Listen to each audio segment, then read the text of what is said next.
अस्सलामुअलैकुम वरहमतुल्लाहि वबरकातुहू। नाजरीन, मैं आपका भाई ज़हाक तनवीर आप सबका इस वीडियो में इस्तकबाल करता हूँ। आज हम बात करेंगे इस न्यूज़ के ताल्लुक़ से जिसमें बताया जा रहा है कि सऊदी अरब के स्कूल्स में हिंदू मज़हबी किताबें पढ़ाई जाएंगी। रामायण या महाभारत इस तरह की किताबें जो है सऊदी अरब के स्कूल्स में पढ़ाई जाएंगी। अब इस न्यूज़ को लेकर मिक्स्ड रिएक्शंस आए हैं। लोग दो हिस्सों में बटे हुए हैं। एक हिस्सा है हमारे हिंदुस्तान के जो हिंदू बिरादरान हैं, इनका एक हिस्सा है।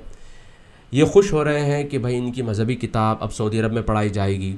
तो जाहिर सी बात है कि ये एक नेचुरल रिएक्शन है। अगर आपसे मुसलमानों से अगर ये कहा जाए कि कुरान जो है वेटिकन सिटी के स्कूल्स में पढ़ाई जाएगी, तो जाहिर सी बात है वो भी खुश होंगे और इस न्यूज़ को धड़ाधड़ फैलाएंगे।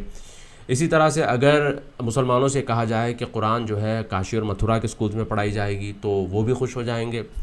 और इसी तरह से अगर कहा जाए कि भाई इसराइल की यूनिवर्सिटियों में कुरान पढ़ाई जाएगी या प्रॉफिट मोहम्मद सल्लल्लाहु अलैहि वसल्लम की बायोग्राफ़ी पढ़ाई जाएगी, तो मुसलमान भी खुश होंगे। तो एक नेचुरल रिएक्शन है। तो इसी तरह से ये ख़बर भी हमारे हिंदू बरादरान तक पहुँचाई गई कि आपकी मज़हबी किताब अब जो है सऊदी अरब में पढ़ाई जाएगी। तो जाहिर सी बात है वो भी इस चीज़ को लेकर खुश हैं कि सऊदी अरब मुसलमानों का गढ़ है, मक्का मदीना यहाँ पर है। तो जाहिर सी बात है कि भाई ये हमारे लिए खुशी की बात है। अब जो दूसरा ग्रुप है वो मुसलमानों का ग्रुप है और मुसलमान इस चीज़ को लेकर थोड़ा सा नाराज़ हैं। नाराज़ इसलिए हैं क्योंकि 23 साल तक प्रॉफिट मोहम्मद सल्लल्लाहु अलैहि वसल्लम ने मेहनत की, कोशिश की मोनोथीज़म यानी तौहीद को कायम करने के लिए और शिर्क के ख़ात्मे के लिए। और इस्लाम में शिर्क बहुत बड़ा गुनाह है। और कुरान में ये बताया गया है कि सबसे पहले जब आदम अलैहिस्सलाम आए, उन्होंने एक अल्लाह की इबादत की तालीम दी। इसी तरह से नूह अलैहिस्सलाम का दौर आया, फिर इब्राहीम अलैहिस्सलाम का दौर आया, फिर इब्राहीम अलैहिस्सलाम ने बुतों को निकाला और फिर एक अल्लाह की तरफ लोगों को बुलाया। फिर प्रॉफिट मोहम्मद सल्लल्लाहु अलैहि वसल्लम का दौर आया, उन्होंने भी एक अल्लाह की तरफ लोगों को दावत दी और बुत परस्ती से लोगों को रोका। तो मुसलमानों को लग रहा है कि भाई एक बहुत बड़ा गुनाह जो हमारे पास है, फिर वापस क्यों इसको अरब में लाया जा रहा है। वैसे कल रात को हमारा एक सेशन हुआ था फेक न्यूज़ और डिसइंफॉर्मेशन के ऊपर, और एक्स CIA ऑफ़िसर अमेरिका की जो इंटेलिजेंस एजेंसी है CIA, इसके ऑफ़िसर मेल बियर्डन हमारे साथ थे। और इसी तरह से एंथनी शेफर जो 30 साल US डिफेंस इंटेलिजेंस ऑफ़िसर थे, ये भी इस डिस्कशन में थे। तो ये यही बता रहे थे कि एनोनिमस सोर्सेज से आजकल बहुत ख़बरें फैलाई जा रही हैं और हमको डिस्प्यूट करना चाहिए, यानी कि ऐसी ख़बरों को डिस्प्यूट करना चाहिए, चैलेंज करना चाहिए। तो बहरहाल मुझे भी दो तीन मिनट बोलने का मौका हुआ, तो मैंने भी यही कहा कि ऐसी ख़बरों को हम लोग चैलेंज कर सकते हैं, यानी कि आप और हम चैलेंज कर सकते हैं, मगर जो आम आवाम है ये इन ख़बरों को चैलेंज नहीं कर सकती, क्योंकि लोगों के पास इतना वक्त नहीं होता कि वो जाकर एक एक सोर्स को वेरीफाई करें। ये बहुत बड़ा चैलेंज है कि आज हम ऐसी ख़बरों को आते ही फ़ौरी पढ़ते हैं और फिर जो है आगे फैला देते हैं। बहरहाल इस ख़बर को, इस न्यूज़ को हम थोड़ा सा करीब से देखते हैं और देखते हैं कि क्या ये न्यूज़ सही है या फिर ये क्लिक बेट के तौर पर इस न्यूज़ को बनाया गया है। जब मैं गया इस न्यूज़ को चेक करने के लिए, तो मैंने देखा कि एक न्यूज़ वेबसाइट है जिसका नाम है eastcoastdaily.in। तो इस न्यूज़ एजेंसी ने सबसे पहले इसको रिपोर्ट किया। और एक ताज्जुब की बात यहाँ पर यह है कि इन्होंने जो क्लिक बेट के तौर पर जो पिक्चर लगाई है, इसमें जो हिंदुओं के जो भगवान हैं उनकी तस्वीरें यहाँ पर लगाई है और फिर सऊदी क्राउन प्रिंस मोहम्मद बिन सलमान की इन्होंने यहाँ पे तस्वीर लगाई है। और जब आप ख़बर को पढ़ेंगे, न्यूज़ को पढ़ेंगे, तो अमूमन क्या होता है कि आप जो भी ख़बर पढ़ेंगे आपको why, what, when, where, how, ये सवाल आपको मिलने चाहिए। अब इसके अंदर ये सवाल आपको नहीं मिलेंगे।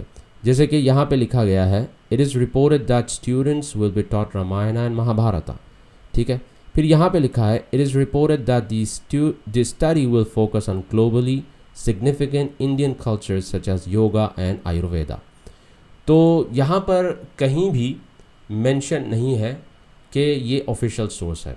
ठीक है, अब इन्होंने नौफल मरवाई का ट्वीट कोट किया और मैंने नौफल मरवाई का ट्वीट भी जाके चेक किया। तो नौफल मरवाई ने लिखा कि सऊदी अरबिया का विज़न 2030 के तहत कोएग्जिस्टेंस और टॉलरेंट जनरेशन को बनाया जा रहा है, यानी कि एक दूसरे को एक्सेप्ट करने वाले जनरेशन को तैयार किया जा रहा है।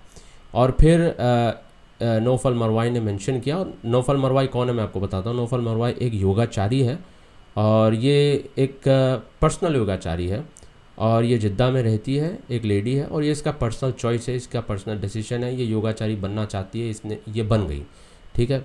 तो यहाँ पे इसने मेंशन किया कि screenshots of my school son exam today in social studies included concepts and history of Hinduism, Buddhism, Ramayan, karma, Mahabharat and dharma. I enjoyed helping in study. फिर उसने कुछ स्क्रीनशॉट्स यहाँ पे लगाए तो मैंने स्क्रीनशॉट्स चेक किए। तो ये कोई प्राइवेट डॉक्यूमेंट है गूगल डॉक्यूमेंट का, ठीक है। docs.google.com का एक प्राइवेट डॉक्यूमेंट है जो इसने स्क्रीनशॉट यहाँ पे लिया। तो इसमें कुछ सवालात हैं इस तरह से। तो मैंने भी यहाँ पे ट्वीट किया कि this seems Indian international school, क्योंकि मेरे बाद रिश्तेदारों के बच्चे इंडियन इंटरनेशनल स्कूल में पढ़ते हैं तो जाहिर सी बात है कि ये इंडियन कल्चर वाली चीज़ें इंडियन इंटरनेशनल स्कूल में पढ़ाई जाती हैं। इसी तरह से एक सऊदी लेडी है नजवा अल तुवैजरी जो यहीं खैबर में रहती है। तो इसने भी ट्वीट किया कि this is not a public no private school for sure, it's an international school. तो उसने भी लिखा कि कोई प्राइवेट या पब्लिक स्कूल नहीं है सऊदी का, बल्कि कोई इंटरनेशनल स्कूल ही हो सकता है। बहरहाल अगर ये खबर ऑफिशियल होती तो सबसे पहले ये सऊदी प्रेस एजेंसी पर आती या फिर सऊदी गज़ट में इसको रिपोर्ट किया जाता या फिर अल अरबिया में इसको रिपोर्ट किया जाता या फिर जो है सबक.com हो गया या ओकाज़ हो गया, तो यहाँ पर भी ये ख़बर आ जाती। तो बहरहाल ये ख़बर अभी तक आई नहीं है। एक आखिरी बात यह है कि अगर सऊदी की यूनिवर्सिटीज़ में या कॉलेजेस में कंपैरेटिव रिलीजियस स्टडी वाला सब्जेक्ट इंट्रोड्यूस किया जाए और फिर इस सब्जेक्ट के तहत हिंदू मज़हबी किताबें या क्रिश्चियन मज़हबी किताबें या जूइश मज़हबी किताबें पढ़ाई जाएं तो इसमें कोई हर्ज की बात नहीं है, क्योंकि बड़े बड़े मुल्कों में बड़ी बड़ी यूनिवर्सिटियों में और कॉलेजेस में इस तरह के सब्जेक्ट्स होते हैं। मिसाल के तौर पर इसराइल की हिब्रू यूनिवर्सिटी हो गई और बहुत सारे ऐसे जूइश यूनिवर्सिटीज़ हैं जहाँ पर डिप्लोमा और बैचलर्स पढ़ाया जाता है इस्लामिक स्टडीज़ में, और इस्लामिक स्टडीज़ में डिप्लोमा और बैचलर्स करते हैं और करने वाले कौन, नॉन मुस्लिम्स होते हैं, क्रिश्चियंस होते हैं, जूस होते हैं, और ऐसे बहुत सारे लोग हैं जो इस्लामिक स्टडीज़ में डिप्लोमा और बैचलर्स भी करते हैं। तो इस तरह से अगर फ्यूचर में सऊदी अरब में कुछ इस तरह के स्कूल्स या कॉलेजेस बनते हैं जिसमें कंपैरेटिव रिलीजियस स्टडी का एक डिपार्टमेंट बनाया जाता है, उसके तहत हिंदू मज़हबी किताबें और जूइश मज़हबी किताबें या क्रिश्चियन मज़हबी किताबें पढ़ाई जाती हैं कंपैरेटिव रिलीजियस स्टडी के एंगल से, तो इसमें कोई बुरी बात तो नहीं है।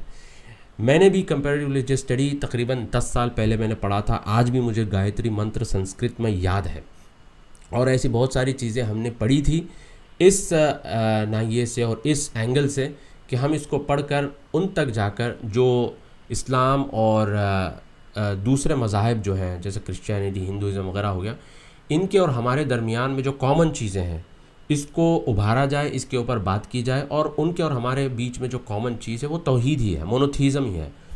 तो लिहाजा ऐसी मोनोथिस्टिक बातें जो उनकी किताबों में भी जो पाई जाती हैं उसको लेकर गैर मुस्लिमों के सामने उसको पेश करना और उनको जो है कॉमन प्लेटफॉर्म की तरफ लाना।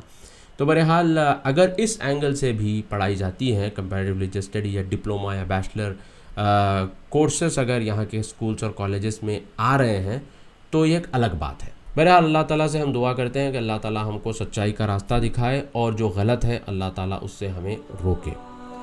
मैं आपका भाई ज़ाहक तनवीर, अस्सलाम वालेकुम।